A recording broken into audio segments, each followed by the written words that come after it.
I opened the email and it said that words are the only difference between a 7-figure and an 8-figure business.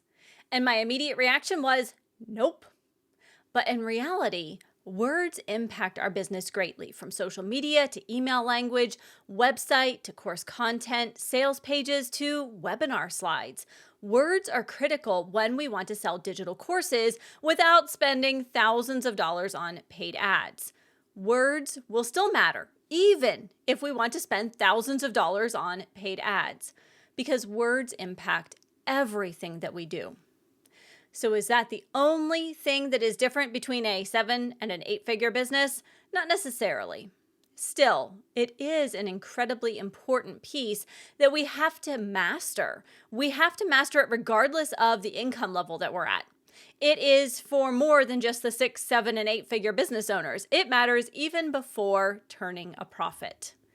And every time I see someone commenting that the best way to get to 6, 7, 8 figures, to make more sales, is to just use paid ads, I want to cry.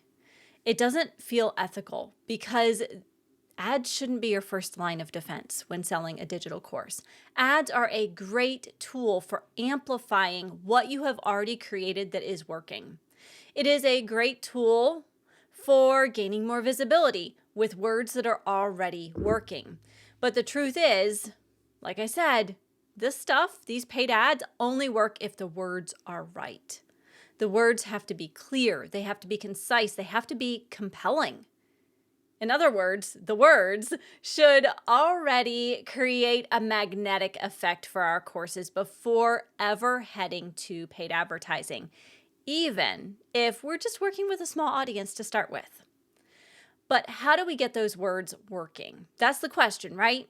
Based on my 15 plus years in psychology and my experience as a StoryBrand Certified guide, today I'm going to be sharing with you 5 adjustments that we can make to any piece of copy so that by the end of today's episode, you'll be able to set up your messaging to be more magnetic and not reliant on wasted advertising dollars.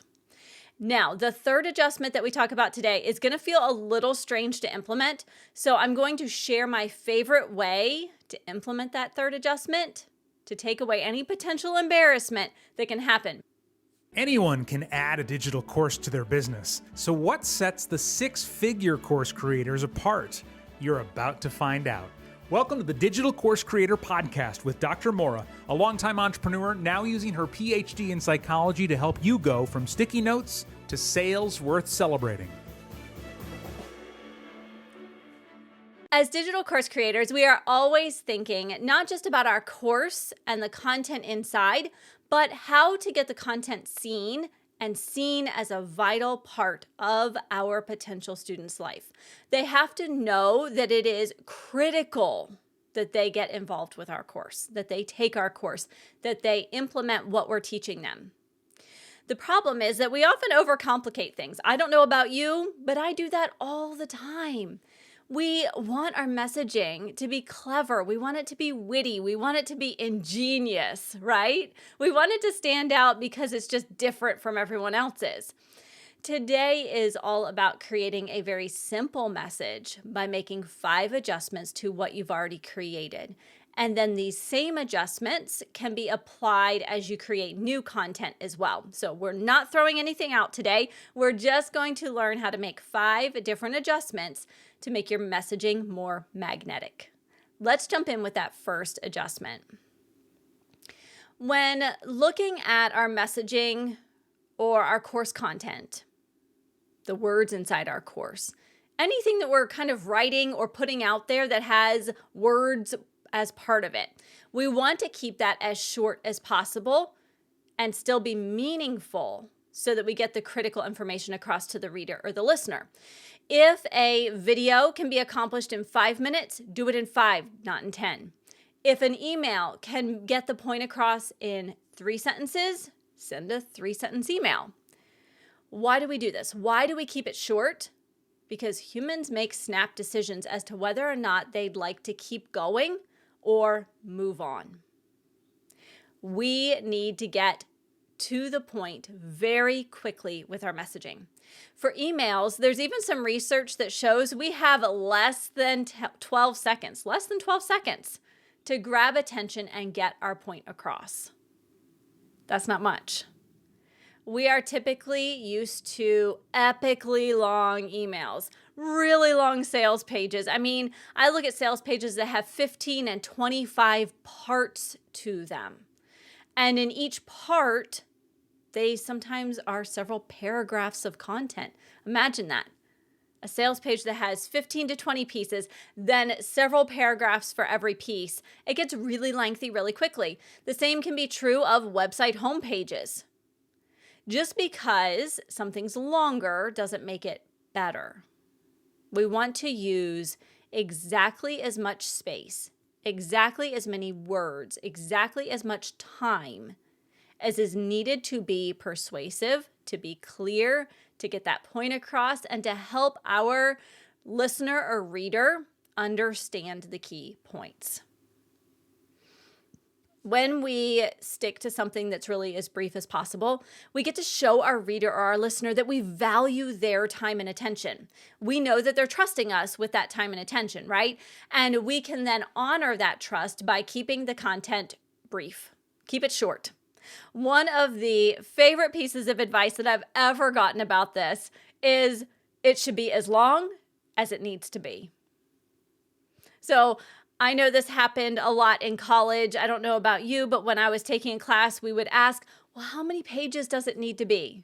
And the professor would say, okay, so the minimum is 3 pages, but beyond that, just make sure you cover what's being asked of you. I don't care how long it is. It needs to get to the point. And so that's my adjustment for you today. That very first adjustment is to make it short, get to the point. I think you get the point that we have to keep it short, right? But it still has to be meaningful and it has to be understandable. So let's talk about adjustment number 2, and that is using everyday language in our messaging. Using everyday language, stuff that's easy to understand in our messaging, creates a connection instead of building up a wall of confusion. Let me give you an example. Have you ever been in a conversation with someone and they're the expert on what they do, right? They're using acronyms, they're using industry terms, they're using insider language. We've all been, at least in Facebook groups, where we were the new person and didn't know the lingo yet. How did it make you feel? Did you feel kind of lost, unsure, maybe like this wasn't the place for you? I've definitely seen that time and again where someone says, wow, I don't know what any of these terms mean. I don't know what a funnel is. I don't know what an email list is. What's a lead magnet? Maybe I don't belong here. And so that kind of feeling can lead us to tune out and assume that we're not in the right place or that the message isn't for us. You're probably shaking your heads yes. You've probably been in that situation. Either you've observed it or it's been an experience of yours. And it's such an easy trap to fall into. We are the experts on what we do, so it feels very effortless. And it's easy to forget that not everyone is as comfortable with the concepts that we're discussing. They may not have even heard the key terms that we're throwing around before. It may all be new. So if we can shift and use everyday language, it means we're going to welcome our potential students into our world. Using everyday language, though, I know it's challenging at first because what happens is we go back and review things that we've written, right? I'm asking you to make adjustments. We review it and think, well, this is crystal clear. But that's probably because we are so used to the terms that we consider them to be second nature. We don't even recognize them as odd, new, unusual, confusing when they pop up. This is where asking for a second set of eyes to review what we've created can be helpful. Have someone read what you've written. Have someone listen to what you've created. Because they're going to be better able to point out what's confusing, what's unfamiliar, and where you might need to do a little bit more explaining. So keeping it a little less brief than maybe you made it.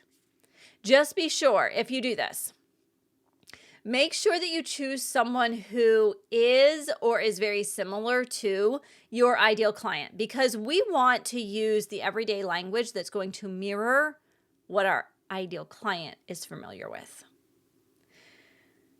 So you have to be a little bit picky, a little bit choosy in who you ask to review your content. If you are asking someone who has no idea what your course is about, they are not familiar with your world at all, they're going to be more confused than maybe someone who has started dipping their toes into your world and has some familiarity.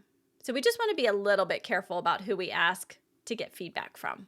And that's true really of anything. We want to make sure we're being thoughtful in who we choose to get feedback from. All right, another adjustment that we can make to messaging and the words that we use in our business is, and this supports keeping the message short and using everyday language. This third adjustment is to keep our messaging conversational. Conversational messaging feels tough sometimes and can be potentially embarrassing. So I'll share my favorite technique to accomplish this at the end of today's episode. Now, what do I mean by conversational? Imagine that someone on your email list has their cup of coffee and a few quiet minutes to themselves. They see your name in their inbox and they click. What we want them to feel is like they're sitting across the table at the coffee shop with us and having a conversation with us, not reading an email, another email. When a message is conversational, it's a lot easier for us to sink into it and become part of that message. It's almost like getting into flow where we lose that track of time. Think about that coffee shop conversation that goes on for hours when we're catching up with a friend. We lose track of time, right? We become absorbed and suddenly we realize, oh, the coffee's cold. Whoa, we've been sitting here for 3 hours. We're in that flow state. That's what we want our clients, our students, our email subscribers to feel like when they read our content, when they consume our content. We want them to listen to those podcasts with their earbuds in and not even realize that 27 minutes just flew by. When our course students are in flow, when they're reading the emails, the social media posts, the sales pages, the listening to the podcasts, they're going to find it easier to make a decision that allows them to move forward, to take action. We are kind of providing the balance of skill and challenge to the opportunity. We're highlighting what they already bring to the table and the fact that the challenge is doable if they have us on their side, in their court, helping them. The best advice that I got about this kind of keep it conversational adjustment I received from my undergraduate thesis advisor. I loved when she told me this because I was really struggling with creating content that flowed, that welcomed the reader into what I was creating. And she said, it's not just part of the writing, but it's also part of the presentations that you're doing. So if you're going and sharing a keynote address, if you are presenting to a group of people that may become your potential clients, maybe you're presenting at a conference or at a summit, even when you're presenting something formal, make the message conversational. Include your audience. Let them feel like this is a back and forth, even if they aren't actively saying, yes, the answer is, or I have a question about that. Because when you get to the Q&A portion, they're naturally going to start asking questions. It creates a connection. It creates rapport with your audience. So always keep the message conversational, even in those more formal settings. You can keep the conversation more formal, but you still want to keep that concept of message conversation. All right. So far, we have talked about keeping the messaging brief, keep it short, use everyday language. We've talked about skipping the industry terms, keeping it conversational, and that brings us to adjustment number 4. Use examples as much as possible. When we use examples, it allows our audience to connect more deeply with our content. Examples also, here's why it works. Examples give the brain more opportunities to make sense of the information that's being shared. We get to connect it to things that we already know. And when that happens, the information feels more familiar. It feels simpler. For example, when I just shared about keeping emails conversational, imagine sitting in the coffee shop with a friend. You probably thought about the last conversation you had with a friend that just felt easy. It felt relaxed. It felt good. Maybe even you lost track of time during it. You could remember what that felt like. You could imagine your own content then taking on these same qualities. You knew exactly what I was talking about. This is what we want. We want the examples to be relatable.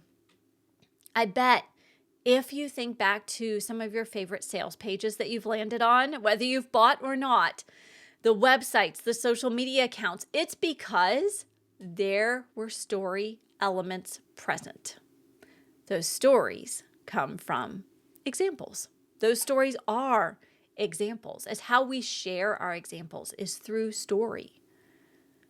So we want to use examples any place that it's feasible, that it makes sense.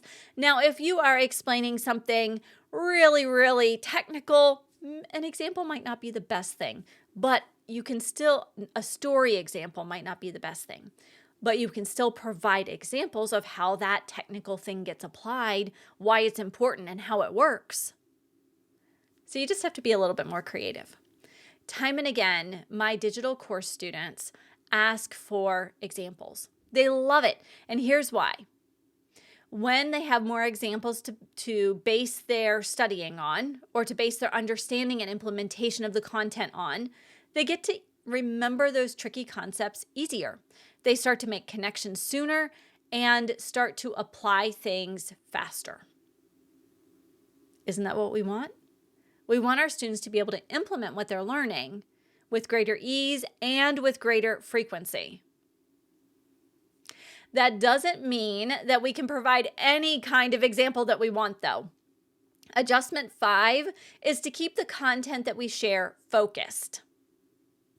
I was listening to a course on email marketing recently, and the course creators made a point of all paths need to lead to Rome. And they were talking about our email content needs to lead to the same offer over and over so that we don't create confusion. Here we can use that same concept of all paths lead to Rome in our messaging so that each example, each snippet, each idea that we share helps our students move toward a decision, a key learning concept to implement, or an understanding of something. We want to move our students in a specific journey or path. We want them to get to the place, and the only way we can do that is if we stay focused. This is one of the reasons why in my course process that I take my clients through, we work first on the overarching goal of the course, then we start to break it down into modules, which get broken down into lessons, which get broken down into key learning concepts for each lesson. With that kind of focus, what happens is the content, the words, the examples, they all lead back to the main course goal. All paths lead to Rome.